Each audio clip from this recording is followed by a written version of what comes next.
So it is 3:30 on my clock here. I think we can start the second focus track in this great event. This is focused on technology platforms and trust. And my name is Philipp Slusalek. I'm a scientific director at the German Research Center for Artificial Intelligence and professor at Saarland University. And I've co-organized this event with Ray Walsh and Freek Boomhoff. We will keep the introduction very short. I think a key discussion that we will address today is trust and how to achieve trust and what it means to achieve trust and to what degree technical platforms are necessary for that. Trust, of course, as has been discussed before today, is a core element for the success of AI in Europe.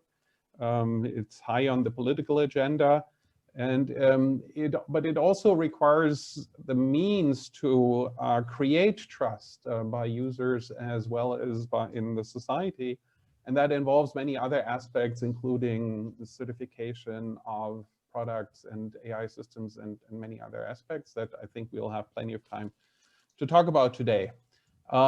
With that, let me give the word to Ray and Freek to say a few words here before we then hand over to Ricardo, who will be moderating the session. Thanks very much, Philippe. Yes, so thanks everybody for joining us. And yes, the conversation will revolve around trust in the ICT ecosystems. I'll be giving a brief overview on why we need trust and the extent of which we have these ICT ecosystems and the relationship with standardization. I just want to say thank you on behalf of the Big Data Value Association. I chair the standards forum for standards track for the Big Data Value Association, which are a partner here. And the BDVA are obviously a partner with the European Commission in big data and also with AI and robotics in the new one. Okay, so I'll hand over quickly to Freek as well.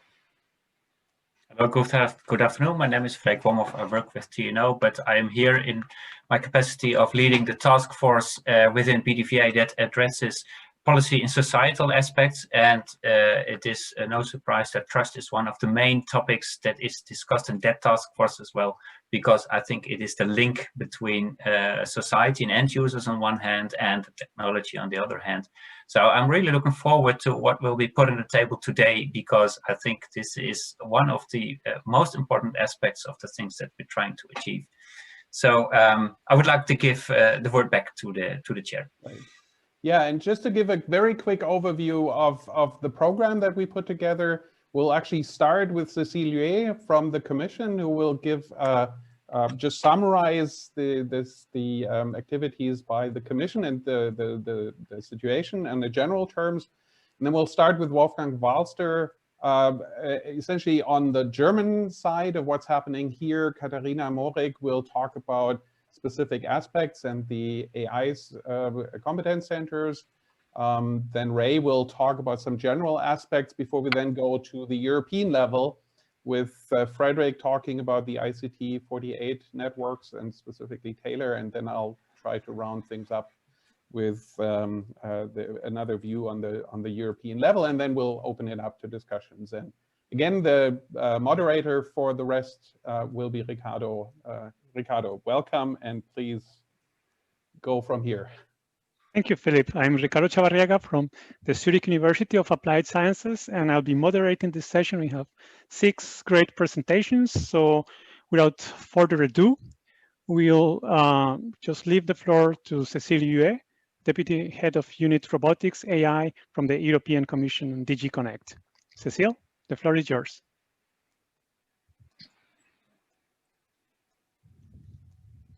Mike, okay. Thank you for that. Let me, set that up correctly. Okay. Can you confirm that you hear me well and you see the slide? Perfect. Perfect. Okay, thank you. So I'll try to give you a very brief overview of our activities and policy initiatives and funding opportunities in the European Commission regarding this AI strategy and the big milestones we had in the last few years. So the very first milestone, so here are the list I will present. The very first milestone was the communication about a European approach to AI. So the first strategy we proposed there, the first step was in view of presenting a comprehensive strategy for Europe to lead the way in AI and to make sure that we have AI for goods and for all in Europe.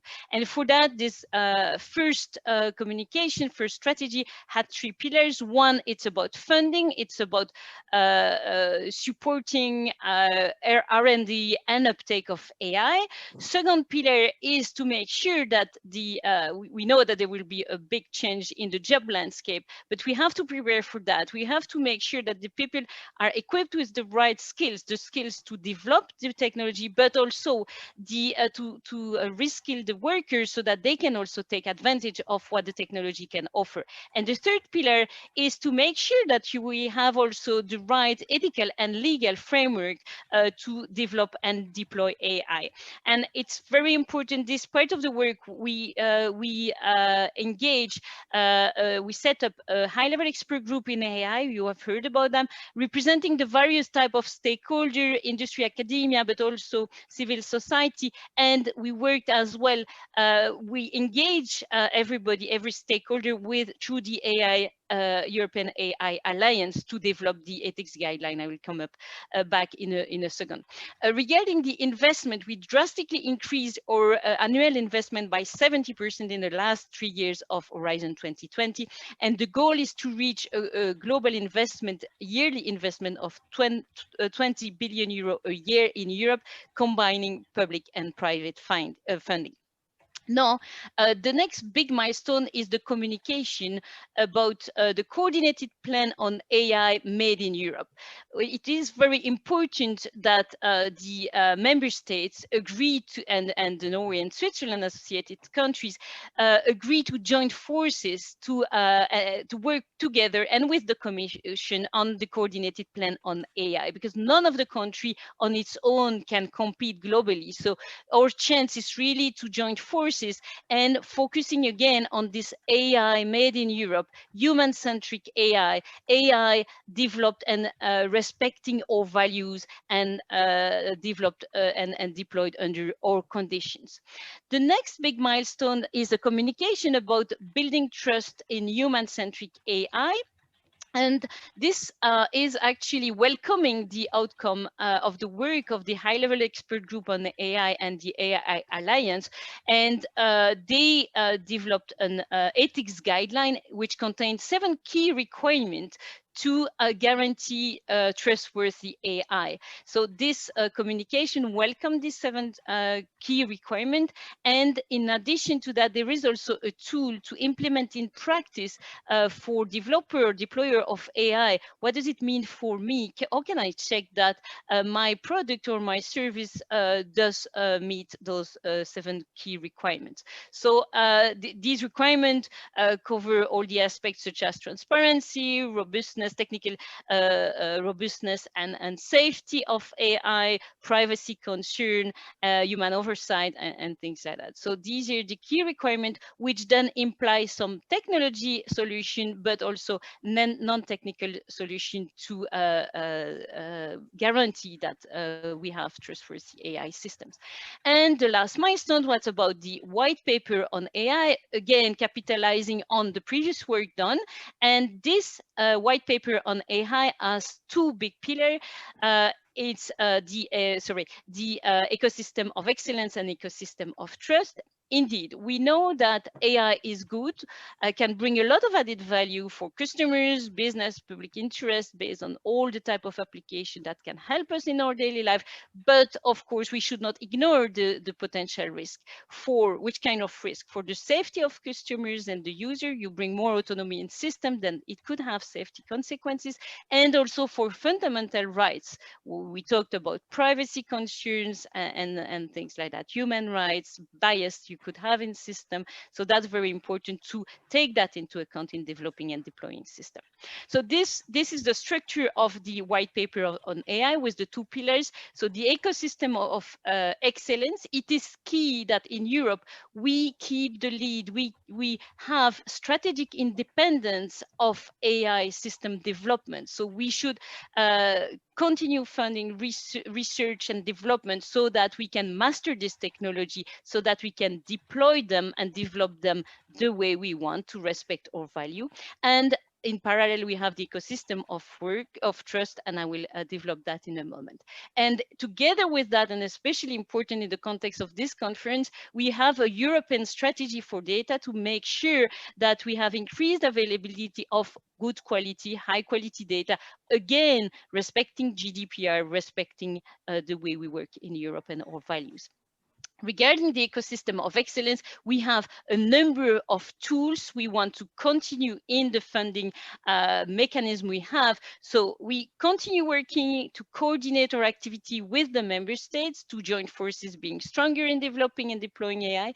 We continue supporting excellence and testing centers as well. We need to test the technology in real-world environment. We want to support not only individual researchers, but the cooperation so that the best universities, researchers can join forces to be faster and better and leading in developing and deploying AI. Regarding the deployment of AI, we use Digital Innovation Hub to support the tech transfer and take-up of the technologies. We have financial instruments for startup scale-ups. We have also the PPP, public-private partnership, where we join forces with the whole AI data and robotics community to, number one, define a strategy for research, development, and deployment of AI data and robotics in Europe, but also to mobilize the community to make it happen, to implement and invest in that strategy. And finally, we have the Adopt AI program. It's really there for the take-up of AI in the public sector. Coming back on the ecosystem of trust here, the basic principle is to try to identify the high-risk AI system, and for those high-risk AI system, then have mandatory requirement and ex-ante conformity assessment for high-risk AI system. And that implies, as Philip said before, potential for standardization, certification, and so on, to make sure that we comply with the regulation. And the next one is then to have identify as well the not high-risk solution, and there provide a voluntary labeling scheme for those type of application. And I just want to focus on what is really important here is build trust in the system we are developing and deploying. And it's really where Europe can make a difference, because it's our strength in Europe to develop the system that our citizens will actually trust and adopt on a voluntary basis. Possible requirements are about training data, about keeping record, being able to audit, having more transparent system, more robustness and accuracy in system, and human oversight. Finally, just one word about the funding program in the future. So this is also to support this excellence in AI, and so the ecosystem of excellence, which also will be there to support the ecosystem of trust. We will continue supporting research, technology development, and innovation like we did in the Horizon 2020, continue that in the Horizon Europe program. But we have a new pillar, a complementary program, which is about capacity building and deployment. And the goal is really to ensure that the result we have from research and development then can also be exploited in Europe. And for that, we provide the tools for that. Regarding AI, it will have several key activities: making data available, making algorithms available, testing and experimentation facilities, an infrastructure to allow the developer of AI to test them in real environment with real user to really move them further towards deployment. We will also have under DEP, Digital Europe program, a pillar on skills. As I said before, we need the skills of developer and the users. And finally, a pillar on boosting the deployment of the technologies, especially to SMEs and public sectors, with the help of digital innovation hubs. So that's the activities on deployment. And I thank you for your attention. I think I'm just to the 10 minutes. Thank you. Thank you. Thank you, Cecile. You're right on time. And thanks a lot for this nice overview of the activities of the EU Commission regarding AI. And now I'll just give the floor to Professor Wolfgang Wolster, Professor of Artificial Intelligence and Founding Director of CAI of DFKI, the German Research Center for AI. The floor is yours. Thank you very much, Ricardo. The title of my talk is Towards Trustworthiness by Certification. Actually, in Germany, we found that there's a very high demand for testing, certification, and clear labeling of AI systems. Just a couple of weeks ago, the Association of TÜVs, which is the agency for certification in many technical areas, interviewed more than 1,000 managers in German industry. And they asked, do you agree with the following statements? AI solutions must be clearly labeled for the users. And as you see, 85% positive answers. AI solutions should be allowed to be placed on the marketing once their safety has been verified by independent agencies, and especially the trustworthiness of AI products should be certified by independent testing organizations like the German TÜV. Finally, and this was all over 80%. So 78% were even thinking that the government must pass new laws to regulate AI, and only 17% believe that AI products, it's sufficient for these products for the manufacturer just to declare that they are safe. So they don't believe in this.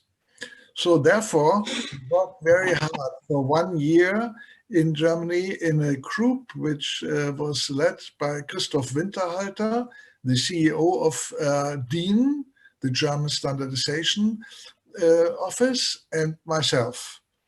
And we worked until just now.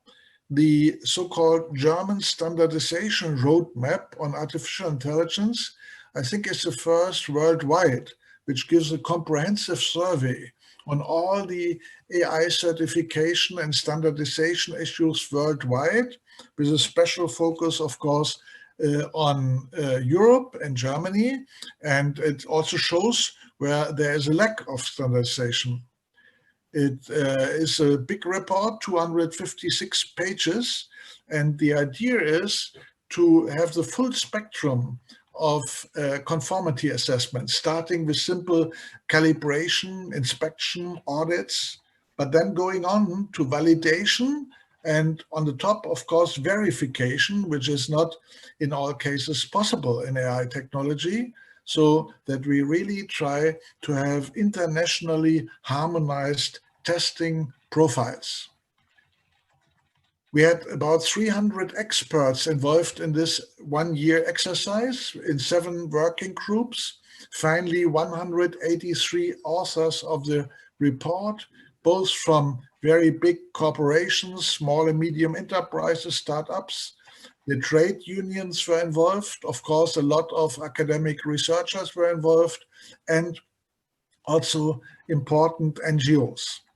And we worked in 3 areas. First of all, basic topics like AI terminology, classification. A clearer terminology is very important in many subfields. Then on AI elements, that means which components are already available. Then a horizontal topic, which is extremely important, of course, is ethics by design, security, safety by design, different reference architectures, and the legal framework conditions. And then finally, we had various working groups on the vertical dimensions. And here we did, in this year, only 3. namely industrial automation, bringing AI to Industry 4.0. We call it industrial AI in Germany. Mobility and logistics, of course, for the mobility transition, and health. All the other vertical issues like agriculture and AI, resource management and retail will be done later. Now let me give you a more technical view of this. Last year, we finished the so-called Data Ethics Commission. Again, a report of more than 200 pages where we gave some details how regulation should be structured. And one result was the so-called regulation pyramid, a risk-adaptive approach where you see on the bottom, you have a lot of harmless applications. Actually, these are most, because we don't want to over-regulate. These are areas, a green area, you don't have to regulate, you can do your job. Then there are 3 levels from green to orange, where some regulation seems to be necessary. And then on the top, we have some fields which are really forbidden, especially under German law, at least because there is an unjustifiable damage potential if you use such systems. For instance, this is for military applications, especially so-called autonomous weapons is one example, but there are many more. Let me give you now a concrete example, because this was our challenge in the standardization roadmap, how we really can have operational measures so that we can say in which category is which application.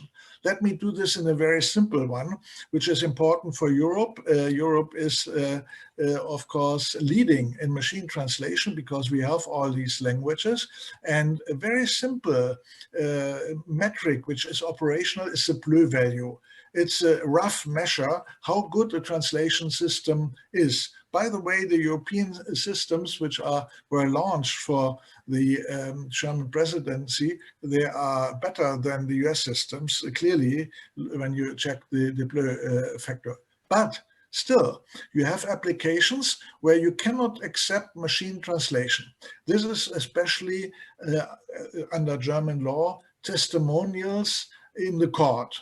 So if you have somebody speaking in the court, it's not allowed to do translation by machines. Why? If you even have a very high blue factor, sometimes the machines, the software doesn't get a critical negation. And you can imagine what happens if in a testimonial on court, you know, something runs wrong. So this is not allowed. We have only special translators, which are certified by the government who can do testimonials. Second, a very high level of criticality is contracts. If you have legal contracts or medical letters, you can do this by machine translation in our standardization proposal, but only with systems which have a certain very high level. And 45 are only the top 3 systems worldwide which achieve such a level. Then if you go to technical manuals, for instance, also, you don't want to operate a machine in the wrong way. It's critical, but a little bit less critical. And of course, the politicians say correctly, for public news, we want also a certain level of correctness ensured so that we can trust that our political and public news are not mixed in with fake news. But then there is this big area of harmless applications where you say machine translation for private emails, chats, and blogs. Of course, this is your own business. If you use a very cheap translation engine, it's up to you to see, okay, maybe you cannot trust it. So that's a very concrete example, and we have done this for many other fields. So for instance, when you look at an application which is AI-based, like traffic sign recognition, the best AI systems for traffic sign recognition are now achieving 95% correctness. The worst, which comes from Japan, by the way, 35%, and this you really can't use. But we in the standardization effort said you should also distinguish between different applications of this technology. So you cannot say, you know, traffic sign recognition in general, but you say, okay, if it's used in an autonomous vehicle, for instance, of course, it's much more critical than if you install this in a conventional garbage truck, because such a garbage truck anyway doesn't go with high speed through a city, and most of the operators of the truck knows what are the conditions shown by the traffic signs. So anyway, so what we did is a three-dimensional classification scheme. Actually, we looked over 50 different methods in AI. Here are only a few mentioned. And then we have this pyramid up to unacceptable potential for harm. And then we also look at the cognitive capabilities. So what's actually done, for instance, in autonomous vehicles, if they have a traffic sign recognizer, this is not just the understanding of the situation, but it will lead to action. For instance, the car may automatically brake, which is not the case in the garbage truck because there's an driver. And again, this has to be considered when we look at the certification. Finally, let me say that, of course, this is not German AI standardization as a standalone model. As was already said, we see this in the international context. We will roll out this roadmap. It will be in German and in English as a book and on the web page, coming at the end of this month when our ministers release it. And then you will see that we already work very hard together, for instance, with ISO. ISO, as you know, is the international standard organization worldwide. We start with CEN, which is a European counterpart of DIN. We go also to ETSI because there are telecommunication issues involved, and we go to CENELEC in European and IAC on the international level. So we are there. Buster, can we go to a conclusion? Yes, and just the last slide here. And as you see, we have 4 commissions working. And today I was representing both the platform for learning systems and the data ethics commissions. And finally, as I said, the steering group for AI standardization. And all these bring reports which are public. So thank you very much. And please look at these reports in more detail. Thank you. Thank you, Professor Buster. It's a very interesting presentation that will definitely come back to this during our discussion. And I will give the floor to Professor Katharina Morik from the Technical University of Dortmund. She's professor at the Competence Center for Machine Learning, Rhine-Ruhr. Katharina, the floor is yours. The problem is I cannot put on my slides as long as Wolfgang has his on it. So you must first reduce yours and then I can get mine. And here we go. So what I want to talk about here is now a bit more technical. So I talk about machine learning research and just give you some highlights on that. Okay, so let me start with a short overview of the network of National Centers of Excellence for AI Research. You find a flyer with more complete information on that at the WOFA, and you see that there are new competence centers for machine learning. This is the one in Dortmund and Bonn, where I'm from. There is Tübingen, there is Munich, and there is Berlin. And Berlin is together with the already existing centers for data science that was in Berlin and in Leipzig and Dresden.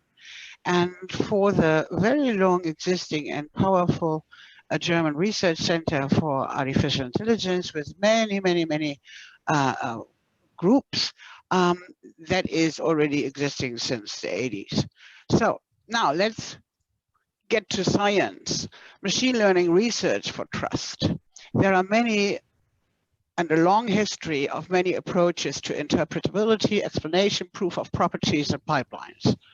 And I will just show a little highlights for each of these, but there is since long a tremendous amount of literature. So interpretability, well, there is always an easy solution to every human problem. neat, plausible, and wrong. So that is why we cannot explain machine learning, because machine learning is complex and it is not easy to understand it, but it requires a scientific education. So you cannot understand machine learning without a serious training for 1.5 years based on substantial formal knowledge.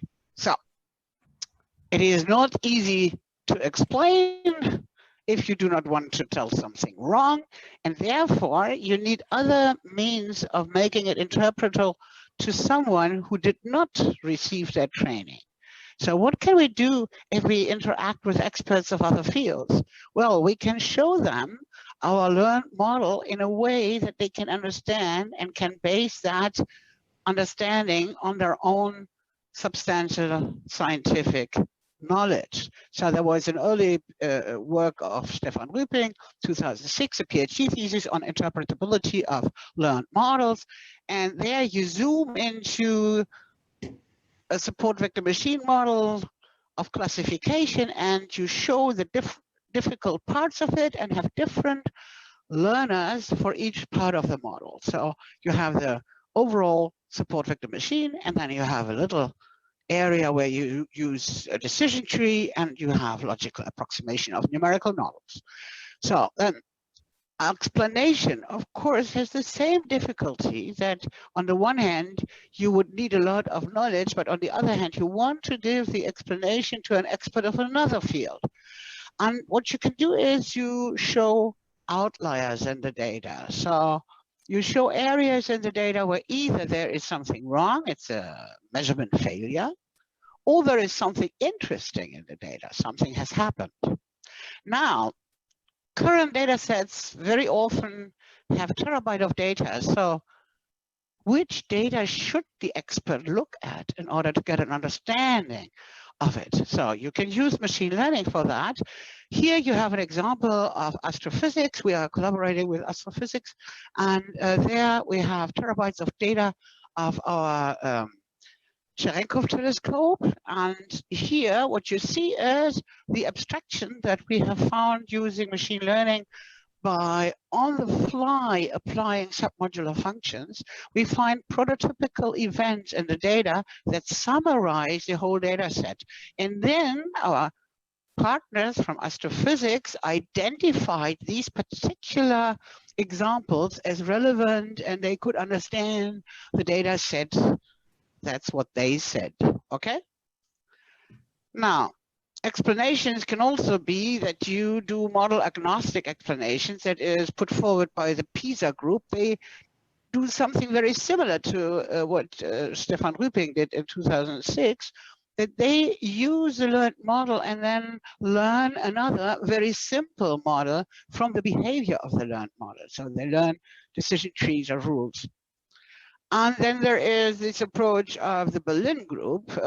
They have written a book on how to explain deep learning. And here you see an example which is easy to be understood because it is on image classification. And there is a data set of horses and riders. And this data set has the feature that in the lower left corner, there is the name of the photographer. And so an easy learner realized, if there is something in the left lower corner, it must be a horse. And this is, of course, very wrong. And this backpropagation of relevance, that's the layer-wise backpropagation of relevance method, clearly indicates what actually was used by the learning engine. And then you see that this model is not reliable, where the other one at least classifies horses with a rider.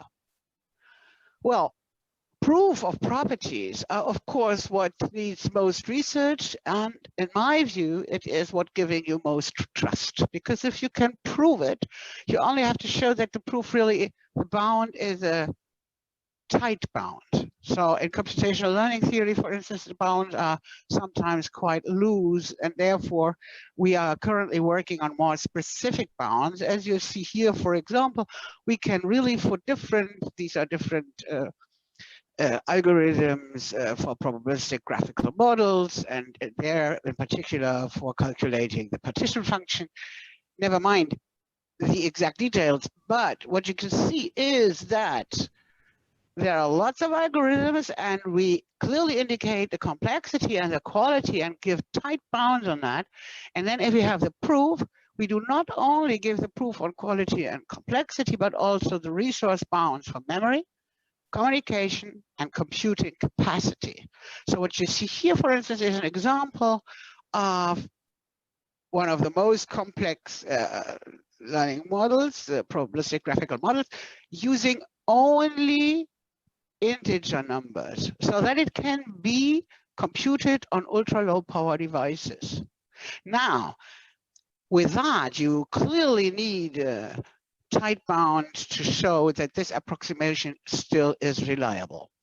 What I am advocating is triangular artificial intelligence. Triangular means that we move beyond hybrid, which we did in the 90s already. We had the system integrating knowledge acquisition, knowledge representation, knowledge revision, and machine learning. That's what we know how to do, but we have to go one step further to triangular AI with knowledge, data, and the computing architecture, and the implementation and the use of libraries that are not always reliable. Okay, so I will not go through this, but I want to talk about the pipelines.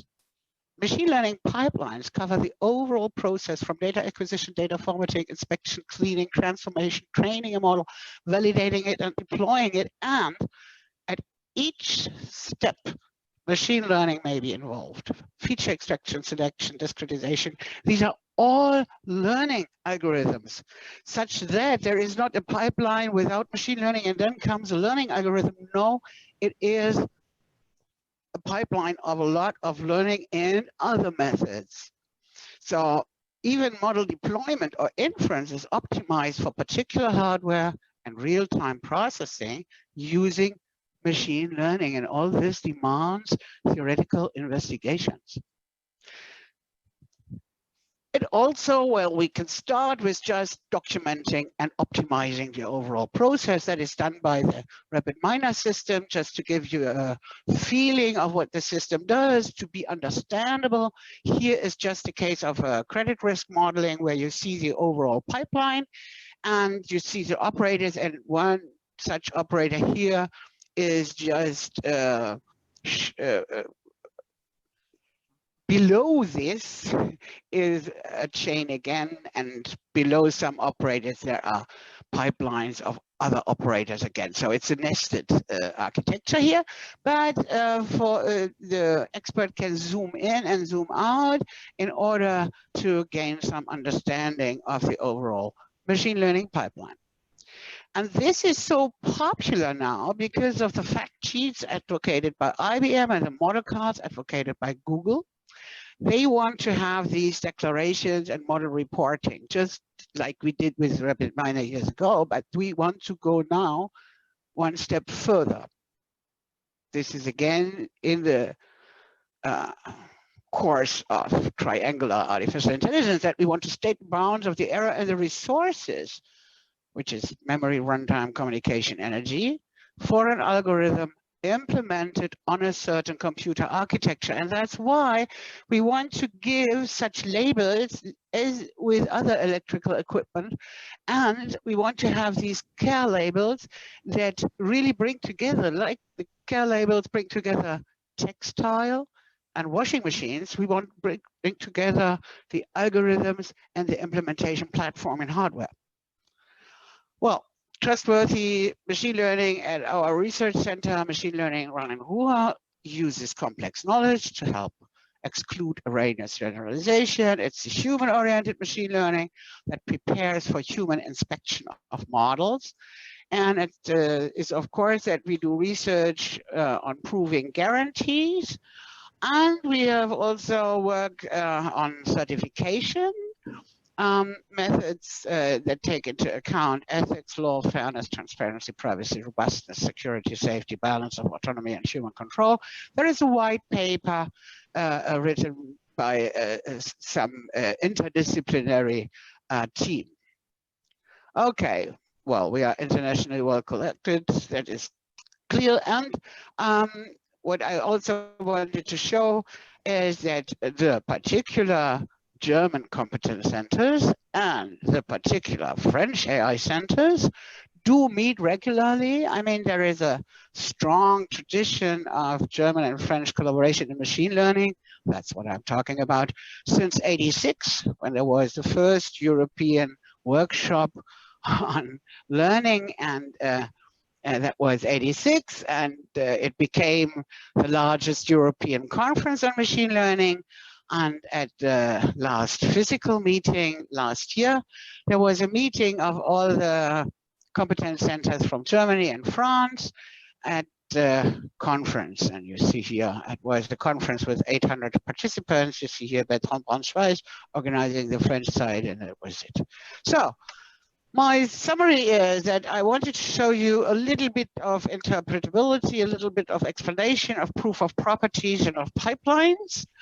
And you can always take this one example representing a huge pile of research. Thank you for your attention. Thank you very much, Professor Marek.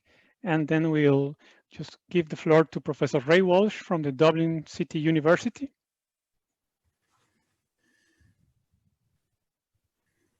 Just have to unmute myself first, and hopefully you'll be able to see the slides here. I'm just going to go into yes, full screen mode. Thanks very much for the introduction, Ricardo. The concept in my talk is data frameworks and standards, big data and AI. And this is what we're looking at. And I'm glad that that Cecile was started off and was talking like from the point of view of what the Commission has to do. So it's legislation related to data and AI and what the member states have to do, and then Wolfgang went on to talk about certification, and while Katharina was looking more on the complexity of the data and the AI and the systems that we're dealing with. What I see as the holistic mechanism for controlling all of that is standardization, because you can't have, well, effectively, for the most part, regulation, certification, and legislation is based on international standards when it comes to trying to certify products, services, and tools, etc. So we're looking into this sort of landscape where there is a lot of what I call ecosystems of ecosystems, because the last 10 years we've had cloud, big data, AI, smart cities, green computing, IoT, and we're running into quantum, digital twin, blockchain. Well, blockchain is there actually, but digital twin and quantum are on the horizon. So, and when we look at what across all of this morass of complexity, I'm trying to set the scene for trust and why we're talking about trust and trust platforms. We're looking at manufacturing, we're looking at agriculture, we're looking at finance, we're looking at healthcare, we're looking at automotive, etc., etc. So there's lots of verticals which won't exist as viable sectors and with businesses, with business revenue streams and viability in the future if they can't get to grips with the priority areas for ICT, which are as directed by and identified by the European Commission, the ones you would expect: cloud and big data and AI, 5G, cybersecurity, etc. So apart from the fact that we're looking at this very, very complex environment, this ecosystem of ecosystems, just even looking at data, because I want to talk about standards towards the end, like in some of the areas that I do some work. Even just looking at data, it's not a simple thing to quantify. Because you can't say, oh, we need to legislate for data. We need to legislate for or certify for data in data at rest or data in transit or whatever. You have to look at the context in which the data exists. So it can be usage may be an issue. The quality of the data, like, so if you're trying to infer decisions using probabilistic methods, or if you're looking at, say, learning systems or predictive modeling systems, particularly in the example there at the end, there we mentioned the vertical sector of automotive, you need to have quality data. You can't have autonomous systems if you don't have good quality data. We need to look at data sharing environments. So if we're going to create all this data and we want to monetize the data, we want to get utility from it, then we need to have mechanisms for sharing it. And that area needs to be looked at. I mean, how can we do that safely? How can we do that securely? How can we do that with privacy? You know, so if the data identified by some of those sectors, like medical data, healthcare data, or financial data, which is very personal to us, how can we keep that private? There's going to be a trade-off between the utility of the data and the privacy of the data. We want to keep as much of it private so that we protect ourselves, but we have to make some of it available so we can get utility from that data, so we can provide functions, services based on that data. And lastly, well, not lastly, but data protection, obviously, in terms of secure environments, is also something that we need to look at. So data has many facets to it, and we need to look at, sort of take a holistic view of not just a single vertical, but this ecosystem of ecosystems, which is what ICT and the digital market gives us. We need to look at data frameworks to allow us to provide data sharing mechanisms. So this is all to try and seed things to think about for a conversation on trust. Data spaces, so where are we going to do this? So we in BDVA are doing a lot of work in relation to data spaces. And in relation to data frameworks, and one of the working groups I'm working on in Advisory Group 9 on data usage within JTC1 of ISO IEC, they're looking at the frameworks themselves and how do you measure, for example, if you're using personal data, like so it's financial or medical, like is it personally identifiable? Is it PII? Is it personal identifiable information? Can we measure that? Can we create a factor, a personal identification factor that would tell us something about how much of my personal information am I making public in order to gain that utility? And is it at a dangerous level, you know, from a security point of view? And data governance then, which has become the next big thing, I suppose, in relation to how do we control all of this? How do we manage the security, the privacy, the quality associated with the data? And it's something that's very important within Ireland at the moment. We're actually in the process of setting up a data governance research centre, a national one. So again, as I said, the context. We have all of these ecosystems. We've got cloud, big data, IoT, smart cities, you know, green computing, and there's an electronic aspect to it in terms of the 5G, the telecommunications, and the hardware that provides it. But we also have these sectoral quantities, like sort of finance or medical or markets or stock, etc. And overlaid all of that, then, as I said, there are these ecosystems of ecosystems. So it's quite a very complex environment that we're dealing with. Big data, AI, Internet of Things, as I said, cloud computing, cybersecurity, blockchain, 5G, smart cities, digital twin, quantum technology, they all have data at their core. So the idea of trust, and trust in particular in our talk in relation to big data and AI, is very important. And we see that this trust goes right through all of the ICT ecosystem of ecosystems. Big data and AI are the ones that I'm going to have a look at in terms of trust and how we can use, say, a standardized approach to ensuring that the consumer, the stakeholders, have some sort of a confidence in relation to what we're doing within the standards community. So I'm going to look at and take a snapshot. I mean, there's a lot of standardization work going on at the moment, but the biggest standardization group on the planet at the moment is ISO, and in conjunction with IEC, their Joint Technical Committee, JTC1, it has a standards working group called SC42, which is the Artificial Intelligence Standards Working Group. And what are they working on? Well, they have a number of working groups, so what's actively going on there. And those working groups are foundational standards in AI, which is working group 1, working group 2, which is on data. So this is looking at big data, data frameworks, data usage, data sharing. Working group 3 is trustworthiness, and trust is a big part of what we're going to be talking about today. So we're looking at bias, and we're looking at ethics in relation to the use of data and the use of AI. Working group 4 is use cases and applications for AI and big data systems. AI in this case, because SC42 has already published use cases for big data. I was involved in the precursor to this standards committee was a group called WG9, Working Group 9 of JTC1. which published a number of big data standards, and I was lucky enough to be editor on 4 out of the 5 that have been published so far.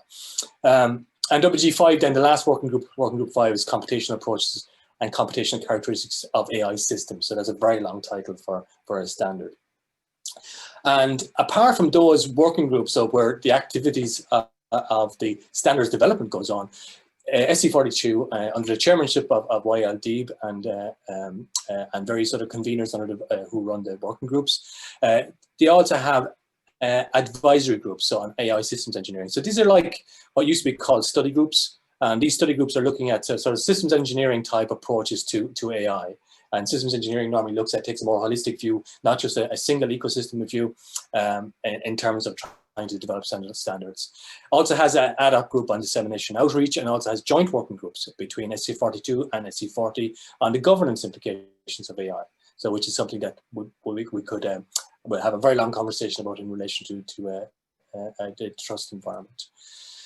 So these 5 working groups, then what are they doing? So working group 1 is the foundational standards. What's it doing? It's developing standards, and there's these 3 which are active at the moment, which is the concepts and terminology of AI, systems using machine, systems using machine learning in 23053, and 42001 is AI management systems. So these are 3 active documents, or 3 active projects, which each have their own editor and their team that's working on those, on the development of those standards. Working group 2, similarly, has a number of projects under it, and these ones will be like process management frameworks for big data analytics. Because big working group 2 is the follow-on to the original big data standards committee, and they've done a lot of work. So they're still working on framework for big data analytics. They're looking at overview and terminology for data quality and analytics. They're looking at data quality analytics part 3, which is management requirements and guidelines, and part 4, which is data quality process framework. So there's a number of ongoing standards being developed in that area. And the next working group is trustworthiness. And trustworthiness is a very active working group, which is under the convenership of David Philippe. And David and his team are working on quite a number of ethical and bias related to AI systems and software quality systems, or not software quality, but AI quality systems. So looking at... Mr. Walsh, can we get to a conclusion to leave some time for discussion? And then working group 4 has use cases and applications, so AI use cases, system lifecycle, and working group 5 has overview of the computational approaches, assessment of machine learning. So what I'm trying to show here is that there's a lot of standardization work going on at the moment. SC42 is just one standardization committee within ISO IEC JTC1, the joint committee of the IEC and ISO. And this is what's already published. As I was involved in publishing some of the big data work. So the big data reference architecture, I was the lead editor, and I was also co-editor in a number of the other standards. So these publications are already out there, 2019, 2020, 2018. So we are an active group which is actively producing outputs as well. And this is to set the scene that these documents, these are live documents. Standardization and standards documents are live. They evolve with the technology. They're constantly being updated. And as one appears in 2018, 2019, 2020, a short time later they get revised and they get updated again. But it sets the scene in terms of what? The complexity of the ecosystems, the fact that we have this link between regulation and standardization, between certification and standardization, between legislation and standardization, and the work that we're doing at European level is very, very important in this regard. And that's me. Thank you very much, Professor Walsh. And I'll just leave the floor to Professor Frederick Heinz from the University of Linköping and leader of the ICT 48 Taylor Network. Professor Heinz, the floor is yours. Thank you very much. Great to be here. As Ricardo said, my name is Frederick Heinz. I'm from Linköping University, and I'm also leading one of these ICT 48 networks. So as Cecile mentioned in the introduction, we have, the European Commission has set forth on a very good strategy, and including in this strategy is that they will fund 4 different networks on different aspects of AI. So basically centers of research, networks of centers of research excellence in AI. So 4 of them have been selected, and Taylor is then one of these. And there is also a coordinating and support action called Vision for coordinating these 4. So the network that I'm leading is all about developing the scientific foundations for trustworthy AI. As we have heard several speakers here before talking about both the value and the importance and of trustworthy AI, and I mean, in some sense, it's also the kind of pillar or the cornerstone of the European approach to AI. And we believe that even though there has been a lot of work already done, there is much more left to do. And furthermore, we believe that in order to actually achieve this, we will need to integrate learning, optimization, and reasoning, so that we cannot solve these challenges just using one type of technique, but we need to incorporate many of them together. So basically, the purpose of the Taylor Network is to bring together the leading AI research centers from these 3 areas, learning, optimization, and reasoning, together with major European companies representing important industry sectors. So it's really about rather than have, I mean, we cannot of course include every company that's doing relevant work in this area, but rather we have invited and selected a small number that represent their industry sectors very well, and to bring these into a single scientific network addressing these scientific foundations of trustworthy AI. And of course, what we aim to achieve is to reduce the unfortunate fragmentation within the AI community in these different communities, and also to boost the collaboration and increase the AI research capacity in Europe. So we have a quite large consortium. So we have 54 partners from 20 different countries and representing major research excellence centers around Europe, and also in Switzerland and Israel. And this consortium was set up through the collaboration with CLAIRE, but not exclusively through CLAIRE. So that has been a major advantage to having this network set up in order to identify the best partners in Europe for this endeavor. And the scientific vision of Taylor, that is, of course, that AI should be trustworthy and developed in a human-centric way, with the goal of improving individual and societal well-being, which is exactly in line with the European strategy towards AI. And as we in the high-level expert group have defined, a trustworthy AI system should be lawful, ethical, and robust. But in order to actually achieve this, we need to develop the scientific and technical foundations for this. So the research that we intend to do as part of this network is very much focused on the technical aspects in order to provide technical solutions that allows us to develop these trustworthy applications. So basically, we have 5 research strands or research work packages. And the first one is a horizontal on trustworthy AI, putting the kind of foundations and general framework. We then have another strand on paradigms and representation. So really, how can we integrate different learning and reasoning and optimization paradigms? And then we have 3 verticals on acting. So how to actually, do planning, reinforcement learning, and all these things. And the social dimension, including multi-agent systems, collaboration, cooperation, interacting with people, and so on and so forth. And lastly, about auto AI, how can we democratize the access to these type of technologies? How can we lower the thresholds to leverage these types of techniques by automating as much as possible the process of developing and deploying AI applications. Of course, to be, I mentioned the trustworthy part is that it should be ethical, lawful, ethical, and robust. And as Cecile mentioned, we have these 7 requirements that we want to achieve. and that is what we're working towards, providing these technical solutions. And Katarina also mentioned some of the work both from partners of the network and from others in this direction. And so I should also mention that this work package is led by Fosca Gionatti from the PISA group.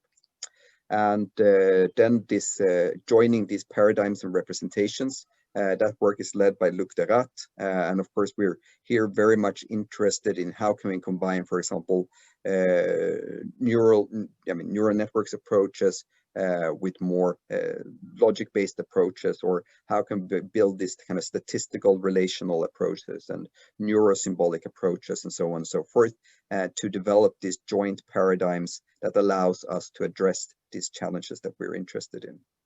A few words about industry collaboration. I mentioned earlier that we've selected partners in order to capture different sectors. So for example, we have ABB and Bosch in the more smart industry sector. We have engineering and the Dutch Central Bureau of Statistics as a public sector.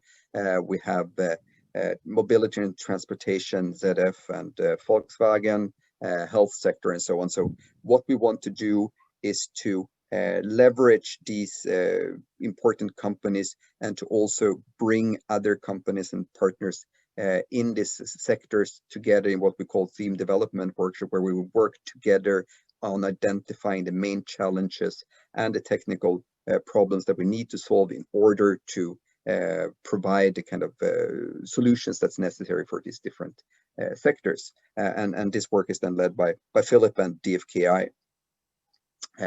So to kind of give an overview of the objectives of the network is really that we want to establish this network. We want to define and maintain a unified strategic research and innovation roadmap. So this work is led by Mark Schönauer from INRIA. And then we want to create the capacity and critical mass to actually develop these scientific foundations and to build a sustained collaboration between academic, industrial, governmental, and community stakeholders on these foundations for trustworthy. And of course, we definitely want to progress the scientific state of the arts in this kind of technical work in the foundations of AI. And last but not least, we also want to increase knowledge and awareness of the foundations of trustworthy AI across Europe. So we also have this kind of outreach and dissemination aspect, which is very important. So to conclude, the key takeaways of Taylor is that we bring together the leading AI research centers from learning, optimization, and reasoning, together with a number of major European companies representing these important industry sectors. We bring them together in a single scientific network in order to address these technical challenges and developing the scientific foundations for trustworthy AI, so that we can reduce this fragmentation, boost collaboration, increase the AI research capacity of Europe. And we do that through these 54 research centers across 20 countries.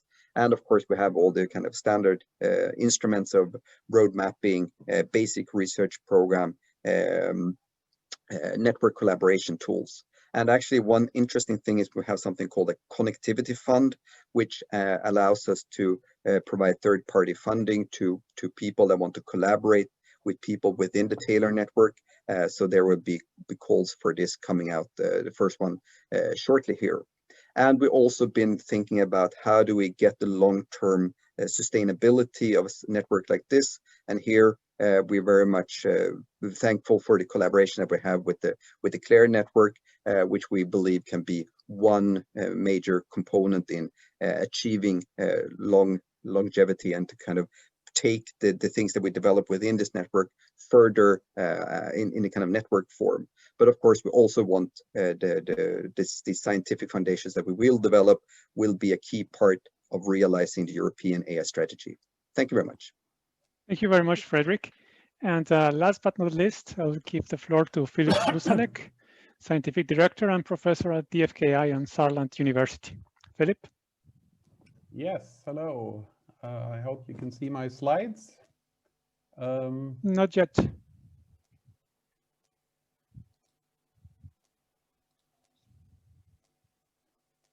Okay, let's see. Is it Great. working now? It's working now. Yeah, perfect. Good. So yes, my name is again Philip Susalek. I'll talk a little bit about trusted AI, really getting to the point where we can provide guarantees that allow people to trust this AI system from a national perspective, the collaboration with France and also the European perspective of that. Just to add to what we saw earlier, DFKI is the worldwide largest independent research center for AI, with currently 6 locations across Germany, with 2 more probably being added in the next couple of months. So we're still growing. And of course, we're covering a lot of the AI technology that is relevant in this context. I myself are from the Saarbrücken part, as you'll see in a second. Regarding trust, I think there is a key challenge that we're facing in AI. We already have AI algorithms that are extremely capable, and here's just an example of, right, just with the camera image, we can identify complex traffic situations, many other things. But there are also things that often we think are trivial that we cannot guarantee. We cannot guarantee some of the basic functionality. Just a couple of colored patches on a stop sign make an AI system believe it's something completely else, or just a little bit of noise on a panda image and and the AI thinks it's a given. So that's obviously a problem, and it's not just a theoretical problem. You probably have seen, or you might have seen this image here, which is that person that was seen by an Uber car for over 5 seconds. The car recognized the person and the bike, but couldn't make up its mind, and it killed the person. And what's really scary about this is there was a huge development team behind this, and they didn't realize, it took them 1.5 years to figure out what actually happened. And if we have development and debugging cycles of 1.5 years, that's not going to work. So we need to develop better methods, obviously. And so functionality is not enough, right? We have a lot of functionality already, but we need the ability to provide guarantees and eventually certify, and that was discussed also earlier. We need to certify and guarantee the capabilities of AI systems according to some well-defined standards, and Wolfgang and others have talked about the development of how do we come up with these standards. What I want to talk a little bit more about our approach, so it gets a little bit more technical. My group is called Agents and Simulated Reality within DFKI, and we split our work roughly in these 3 areas. Explainable AI, where we really work on the AI systems that can provide guarantees and in a way that humans can understand and trust them, which is a big undertaking, obviously, and Katharina talked about some aspects of that. We also have a very specific approach where we use synthetic data from models that we've learned about the world for training, validating, and certifying AI systems. I'll talk a little bit more about this. And of course, we need to realize that, again, Katharina pointed out that the platforms, depending on what we want to do here, need to be reliable and efficient, from edge computing all the way to large cloud systems. And so all of this brought together is really how we approach this idea of trusted AI. And so I want to, a lot of the AI that's being developed today is done in reality, is with only real data, right? And I'll take the example of autonomous driving here, which is, right, you learn with real data. And that's obviously very costly, and right, you can't really reach all the things because you might not have enough data, right? So kids running in front of cars, luckily we don't have much data, and that's a good thing. So the car industry has actually started working with virtual models of reality, but they are hand created. And so the question is, this is a lot of work, but also, like, how accurate are those models if they're created by artists? And so what we develop with digital reality is this idea of using AI to optimize and eventually certify AI. This idea of we use AI to learn models about the real world, such as how do pedestrians move, how do they behave, and we're taking all of these different models, and there's obviously many more, these partial models, and we together model relevant scenarios. And again, we use reasoning to find out what are the relevant scenarios and what are variations that give us more information than what we have already. And again, this uses AI.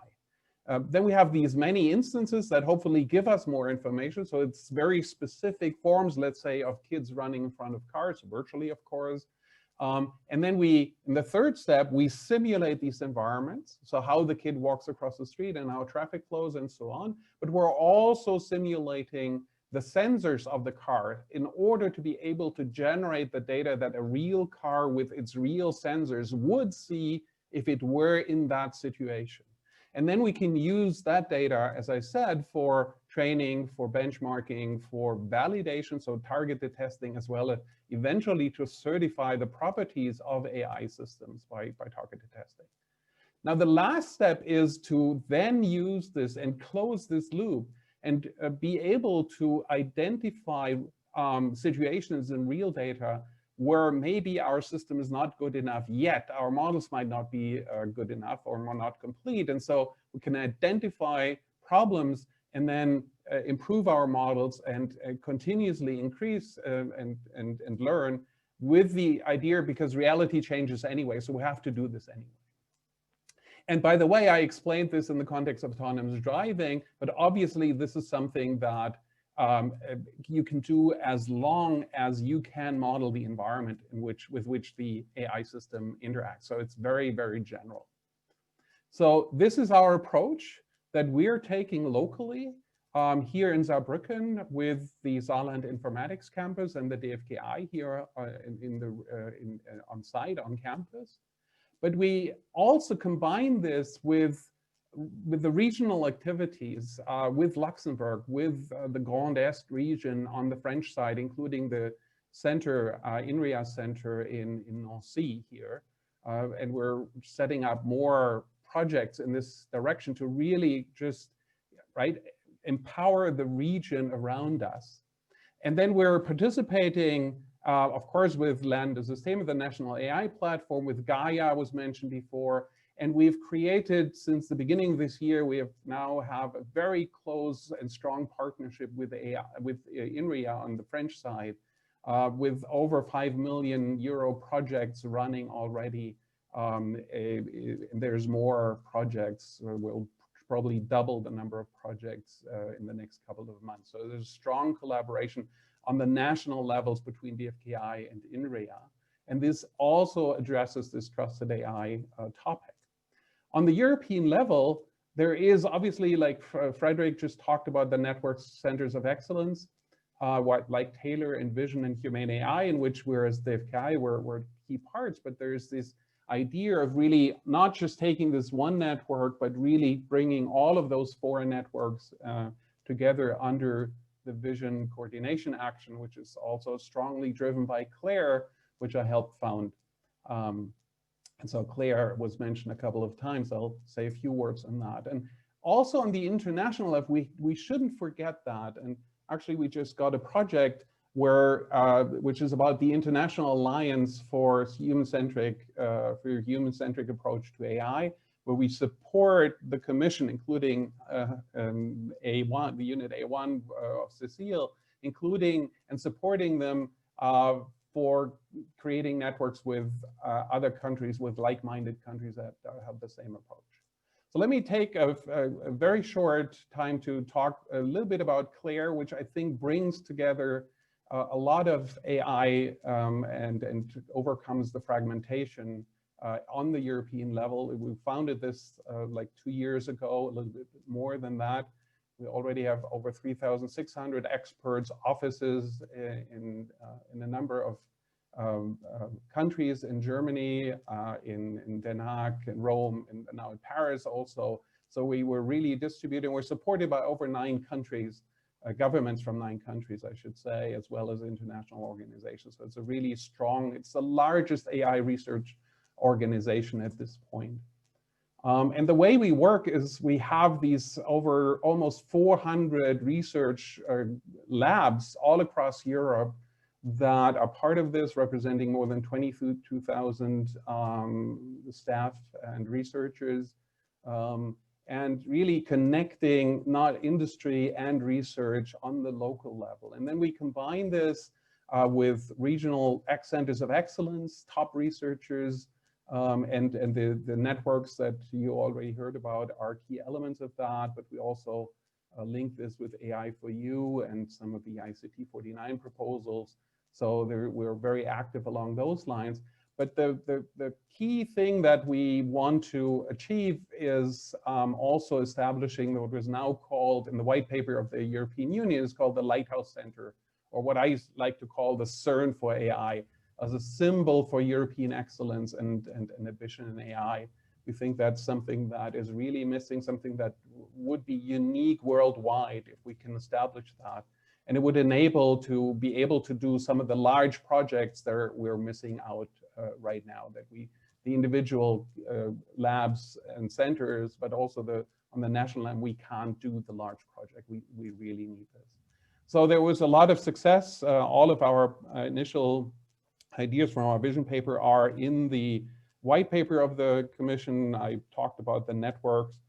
4 of the 5 consortia, ICT 48 consortia, are led strongly contributed and led by Claire. So there's a lot of stuff going on. And with that, I think we provide the network that's necessary for getting a lot of the work done and bringing it together and really create a strong European force in AI worldwide. And so with that, let me stop here and hand back to our discussion. Thank you, Philip. So we have had 6 great presentations on different aspects of AI and trust. So I'll open the floor for questions, and I will start with a question from the audience that mentions that we have an example, precedent of EU setting GDPR, but this will have limited effect on regulating AI. So what other forms of novel regulation and what concrete initiatives on EU do we have now for building trustworthy AI systems? Maybe Cecile can comment a little bit on this. Yes, sure. So I would go back to my presentation, indeed, where I mentioned this regulatory framework we are working on. So in the context of the white paper on AI, so we want to develop a regulatory framework to promote an ecosystem of trust. And beyond the GDPR, so we want to or the proposal was to identify those high-risk systems, and for that then define the mandatory requirement and ex-ante conformity assessment. So we have to analyze which regulation already exists, which new ones need to be developed, and then for the one which are less risky, as also the presentation of Professor Walser mentioned, the big majority of application are not high risk, and therefore in those one, then we would propose a voluntary labeling scheme, which is also as shown in their work in Germany, is very much supported. So the goal here is really to have a balanced approach in a view of really, so the regulation is not there to stop innovation. It should be there as well to, to support innovation, to provide some framework, some guidelines, so that companies willing to innovate in that domain, then they can say, okay, look, I went through that process of either voluntary labeling if it's a low risk, or then the conformity assessment if this is a higher risk, but I am complying with those requirements, and therefore you, customer of mine, can trust my product because I can show you that I have this certificate. So I think this goes much beyond what GDPR is doing, because it then analyzes very carefully which type of application and what is also a balanced approach. So not over-regulating, but adapted to the necessary application field. So that's my answer. I hope it helps. Thank you very much. Professor Buster wants to add something? I agree completely with Cecile, but let me add that on the national level, each European member state, of course, has already testing and certification organizations. And this cannot be done by the Commission, but we have to have profiles, operational profiles, where a test person can actually check and then give a certificate, like we do this today with our cars or elevators, everything. And this is also a scientific question, because as I said in my talk, it's not so easy to come up with mathematical operational goals which can be technically checked. We can, use a lot of words about explanation, about so-called sovereignty and so on and so on. But in the end, somebody has to check and give the stamp. Yeah. I think this points to one of the current challenges, is how can we actually define this certification process, and what will the measures? And this leads me to a follow-up question. When we have this risk-based approach, where there will be certain applications that will fall on the self-regulation framework, so how do we build trust overall in society that this process is being followed? And what are the role of the different stakeholders, including the developers, but also the civil society in the whole process? How can we make the civil society to trust not only the AI system, but also the process that gives certifications or allows self-regulation in certain applications? I think that's a very good question, and we tried this, at least in Germany, by bringing in the trade unions, NGOs, very critical NGOs, and so on. So it's really the civil society must be engaged. I think otherwise this doesn't work. And in our case, it's not only the Ministry for Research and Technology and the Ministry for Economy, but even the Ministry for Work Organization, because as I said, all this technology has a lot of impact on the daily work of the citizens. Yeah, absolutely, and it has to be done on a global level. Like, I mean, this is a networking job as well. Like, it's not just that we can, as part of a nation or a member state, that we can try and do something on our own. Like, this has to be done at European level, at international level, and it's a case of bringing everybody, all the stakeholders together to do that, providing forums for that to happen.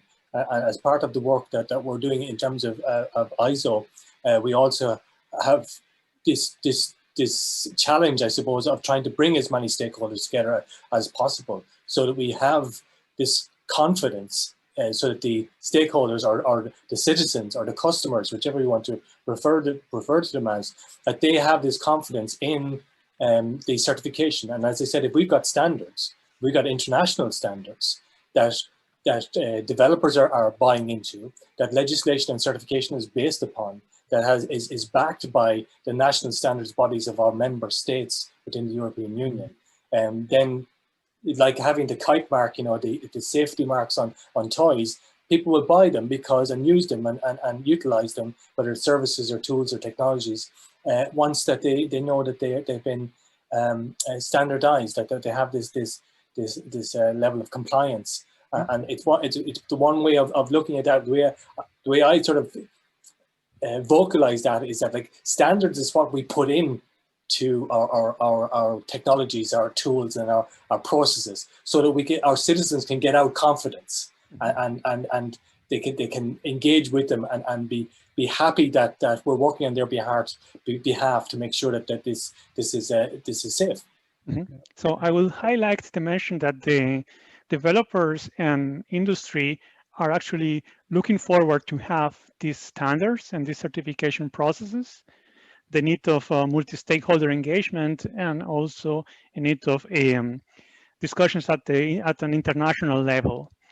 And I would also want to come up back to the technical aspects, because we have seen how the technology platforms and the scientific developments can support these trustworthy systems.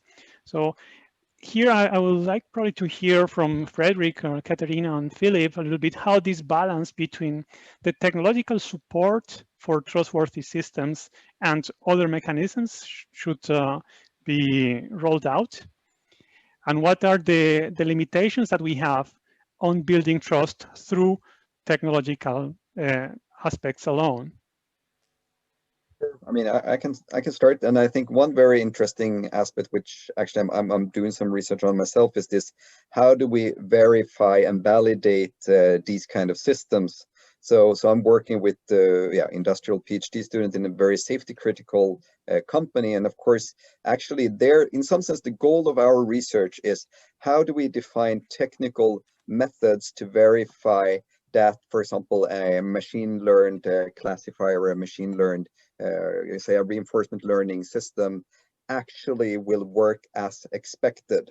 And basically what we want in the end is to be able to convince the human person who actually have to sign the document saying that, yes, this satisfy all the safety requirements, I can put my name on this and I feel confident about it. So in some sense, the person we need to convince is another person, and we need to convince them by actually showing that both the kind of technical solutions are safe and secure, but also that we can verify this in a nice manner.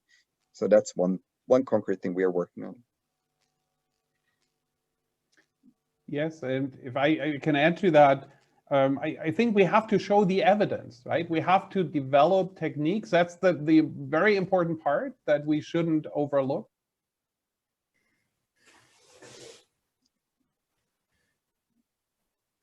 Your audio is gone, Philip. We lost your audio, Philip. Philip, can you hear us?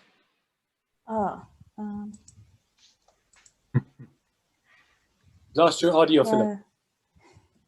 No. Still gone. We should switch to sign language. Yeah. Philip seems to have lost his audio, but to pick up on that, like we have there's a number of things that we need to do there. We need, as part of the engagement process and the international approach, we also need to have an education aspect to it. We need to bring the citizens with us. There's no point in developing all of this fancy gear, nice new services, new business models, and it's great for the economy, it's great for the market, but we need to bring the citizens with it. We need to educate them as to how this impacts on them in their daily lives, and how this certification and this legislation and these regulations can help to protect them and how to improve the services that they get and affects their day-to-day lives. Mm-hmm. So I would like to conclude, follow up on that, because I do think actually education is in some sense the best kind of vaccine against mistrust in some sense, because of course standardization and certification is very good, but you can mainly use that for areas where you have kind of well-developed solutions. There will always be these areas where we haven't reached the level where we can actually certify it yet. And there I really think education is one way to make citizens both aware of potential risks and also being able to deal with them in a constructive manner, and not just being afraid, but actually understanding a bit what can be done, what should I avoid doing, and so on and so forth. So I think this effort, for example, with this Finnish course on elements of AI, which we're also running in Sweden, is a very good start to get people's general awareness up. But I think there is an area where we need to do much more. And of course, I would like to see much more in the kind of primary education, that people learn to understand this kind of system and kind of from a kind of citizen perspective. I mean, in order to be a critical and active citizen in this kind of digital age, you really need to understand the basics of these technology and how it influences us. Yeah, Professor Morik? I think that's indeed essential, that it's coming from two sides, and a topic like calibrated trust is extremely important there, that there is no overtrust, but also no undertrust, and that requires both technical means, because the system should know how trustworthy it can be, and indeed also educational, that people know when to mistrust the system. That's completely with you on this. That's a very good one. I think Professor Morik had a point. Yes, I actually have 2 points. The one is I'm in a project on reflective AI funded by the Volkswagen Stiftung, where we collaborate with other sciences, social and linguistic and philosophical sciences, where we want to design, well, that's the plan. We want to design games where we teach people where to trust and where not. Because the funny thing is that everybody trusted this very, very dangerous thing immediately. They all took it and they still offer all the data to the United States and to all things, right? So on the one hand, we want to raise a bit more suspicion. And on the other hand, we want to clarify where to trust and where not. And we want to do that by designing games where people can make experience based on what we know. The other point that I want to make is that, of course, when I mentioned the proofs and the tests for robustness and the care labels, there is a lot of research still necessary. So we have good guarantees for probabilistic graphical models. Just recently, we have good guarantees for inductive logic programming, where I've been for years, and for support vector machines. But for deep neural networks, the guarantees are just right now being developed, and the robustness and so on. The proofs are not yet sufficient. And so further research is really necessary there. Trust is not easy. It's not an easy thing to get right across the board at international level. That's why it's a big collaboration problem. You know, it's in terms of the researchers, the developers, the legislators, you know, the standards development organizations, and there's loads of people working on solutions to this, like in terms of not just the organizations that we're currently working with, but also we know that the United Nations is doing stuff in this regard. World Economic Forum is doing stuff. The European Commission, as Cecile already mentioned, and we need to try and bring all of that work together in some sort of a holistic fashion, so we can expedite the solutions to the problems of trust. We're reaching the end of this session. I wanted just to summarize some of the things that that we have heard. And when thinking about trust as a dynamic process that builds up on time with the relation of several actors, including, in this case, society, including developers, including the governments, and including the systems themselves and the technological platforms, we are building this process, and we should be always setting all the tools that allows us to build this process through being transparent with all the stakeholders on what is possible, what is not possible, what do we know and what we don't know. And also keeping in mind that this is a long-term process. It's not something that we achieve at a single time and it's done, but it's really a permanent process that we should be attentive to, and maintaining this trust across all the different stakeholders. So if there is any final remark from the panelists on the organizers, and say thanks everyone for joining us. And if not, so just thank you all for joining, and to the panelists and presenters for this very great and enlightening session today. Let's work together on that. In particular, thanks to Cecile, to Wolfgang, and to Catherine. Thanks to you. Thank you. Thank you all.